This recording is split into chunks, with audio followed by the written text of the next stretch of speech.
எப்பவும் போல இல்லாம இட்லிக்கு சட்னி சாம்பார் தவிர குருமா ஒரு நாள் செஞ்சு பாருங்க. வீட்டுல இருக்கவங்க போர் அடிக்குதுன்னு சொல்லாம என்ஜாய் பண்ணி சாப்பிடுவாங்க. இன்னைக்கு நம்ம என்னோட ஸ்டைல்ல இட்லி குருமா எப்படி செய்யறதுன்னு தான் பார்க்க போறோம். வாங்க வீடியோக்குள்ள போலாம். ஹாய் ஃப்ரெண்ட்ஸ், என் பேர் Abhi. Welcome to Indian recipes Tamil. வீடியோக்குள்ள போறதுக்கு முன்னாடி நம்ம சேனல் இந்தியன் ரெசிபீஸ் தமிழை சப்ஸ்கிரைப் பண்ணிக்கோங்க. கூடவே இருக்க பெல் சிம்பலையும் கிளிக் பண்ணிக்கோங்க.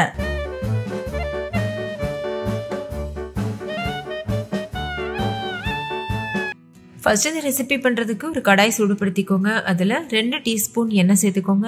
எண்ணெய் நல்லா சூடானதுக்கு அப்புறமா ஒரு கைப்பிடி சின்ன வெங்காயம், ஒரு துண்டு இஞ்சி, 4-5 பச்சை மிளகாய், ஒரு கைப்பிடி பூண்டு பற்கள், ஒரு பெரிய சைஸ் வெங்காயம் பொடியாக கட் பண்ணிட்டு சேர்த்துக்கோங்க. சின்ன வெங்காயம் கட் பண்ணணும்னு அவசியம் இல்லை, அப்படியே சேர்த்துக்கோங்க. கொஞ்சமாக உப்பு சேர்த்துட்டு இதை நல்லா வதக்கிக்கோங்க.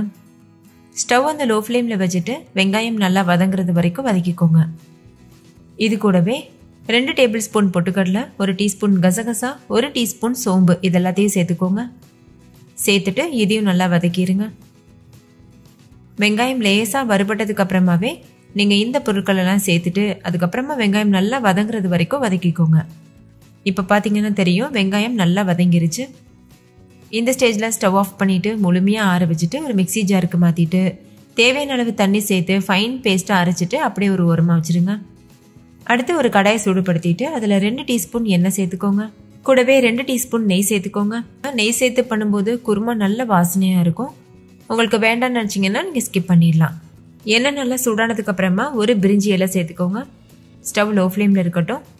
கூடவே ஒரு பட்டை, 2-3 கிராம்பு, ஒரு சின்ன துண்டு கல்பாசி வந்து நிறைய சேர்க்க வேண்டாம், ஒரு சின்ன துண்டு மட்டும் சேர்த்துக்கோங்க. கூடவே 2 பெரிய சைஸ் வெங்காயத்தை நீள்வாக்கில் அரிஞ்சிட்டு சேர்த்துக்கோங்க. ஒரு கொத்து கருவேப்பிலையும் சேர்த்துட்டு நல்லா வதக்கிடுங்க.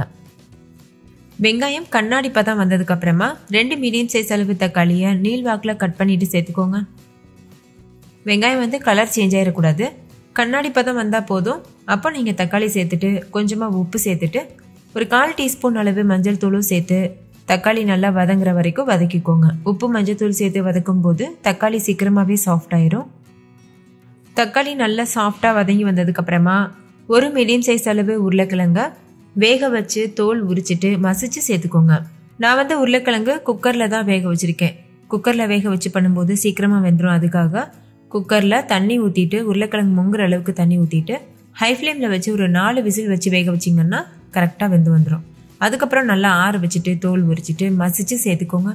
ரொம்ப மசிச்சிடக்கூடாது, 1-2 மசிச்சா கரெக்டாக இருக்கும். இப்போ இது கூட 1 டீஸ்பூன் மிளகாத்தூள் சேர்த்துக்கோங்க. கூடவே 1 டீஸ்பூன் மல்லித்தூள் சேர்த்துக்கோங்க. மிளகாத்தூள் மல்லித்தூள் ரெண்டுமே நான் வீட்டில் அரைச்ச பொடி தான் யூஸ் பண்ணியிருக்கேன். அதுதான் நல்ல டேஸ்ட் கொடுக்கும். வீட்லேயே எப்படி மிளகாத்தூள் மல்லித்தூள் அரைக்கிறதுன்னு வீடியோ அப்லோட் பண்ணியிருக்கேன், செக் பண்ணி பாருங்கள், உங்களுக்கு யூஸ்ஃபுல்லாக இருக்கும். இது கூடவே நம்ம ஏற்கனவே அரைச்சி வச்சுருக்க பேஸ்ட் இருக்குல்ல, அதையும் சேர்த்துருங்க. சேர்த்துட்டு இது நல்லா மிக்ஸ் பண்ணிடுங்க. நம்ம இந்த பேஸ்ட் வந்து ஏற்கனவே வதக்கிட்டு தான் அரைச்சிருக்கோம்ல, அதனால் ரொம்ப நேரம் குக் பண்ணணும்னு அவசியம் கிடையாது. ஒரு நிமிஷத்துக்கு மட்டும் நல்லா வதக்கி விட்டால் போதும். இப்போ இது கூட குருமாக்கு தேவையான அளவுக்கு தண்ணி சேர்த்துக்கோங்க. நான் வந்து 2 கப் அளவுக்கு தண்ணி சேர்த்துருக்கேன். இந்த குருமா நீங்கள் தண்ணியாக வைக்கணும்னு நினச்சிங்கன்னா ஒரு 4 கப் அளவுக்கு தண்ணி சேர்த்திங்கன்னா கரெக்டாக இருக்கும். கொஞ்சம் கெட்டியாக வைக்கணும்னா 2 கப் தண்ணி கரெக்டாக இருக்கும். இந்த ஸ்டேஜில் உப்பு வேணும்னா செக் பண்ணி பார்த்துட்டு கொஞ்சம் உப்பு சேர்த்து மிக்ஸ் பண்ணிக்கோங்க. இப்போ ஹை ஃப்ளேமில் வச்சு ஒரு 10 நிமிஷத்துக்கு கொதிக்க வச்சுக்கோங்க.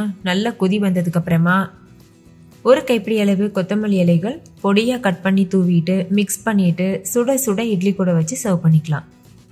இப்போ பாருங்கள், ஒரு 10 நிமிஷமாக இது நல்லா கொதிச்சிட்ருக்கு. குருமா பச்சை வாசனைலாம் போயிட்டு சூப்பராக தயாராக இருக்குது. இப்போ கொத்தமல்லி இலை தூவிட்டு மிக்ஸ் பண்ணிவிட்டு சர்வ் பண்ணிடுங்க. அவ்வளோதான், ரொம்ப ரொம்ப டேஸ்டியான கமக்கிற குருமா சூப்பராக தயாராகிருச்சு. இது நீங்கள் இட்லி தோசை கூடலாம் வச்சு சாப்பிடும்போது ரொம்பவே சூப்பராக இருக்கும்.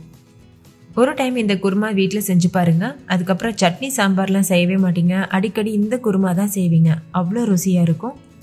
ஓகே ஃப்ரெண்ட்ஸ், இந்த வீடியோ உங்கள் எல்லாருக்கும் ரொம்ப பிடிச்சிருக்கும்னு நம்புறேன். பிடிச்சிருந்தா லைக் பண்ணுங்க, உங்கள் ஃப்ரெண்ட்ஸ் கூட ஷேர் பண்ணுங்க. நீங்களும் செஞ்சு பார்த்துட்டு டேஸ்ட் எப்படி இருந்ததுன்னு கமெண்ட்ல சொல்லுங்க. தேங்க்யூ, பாய்.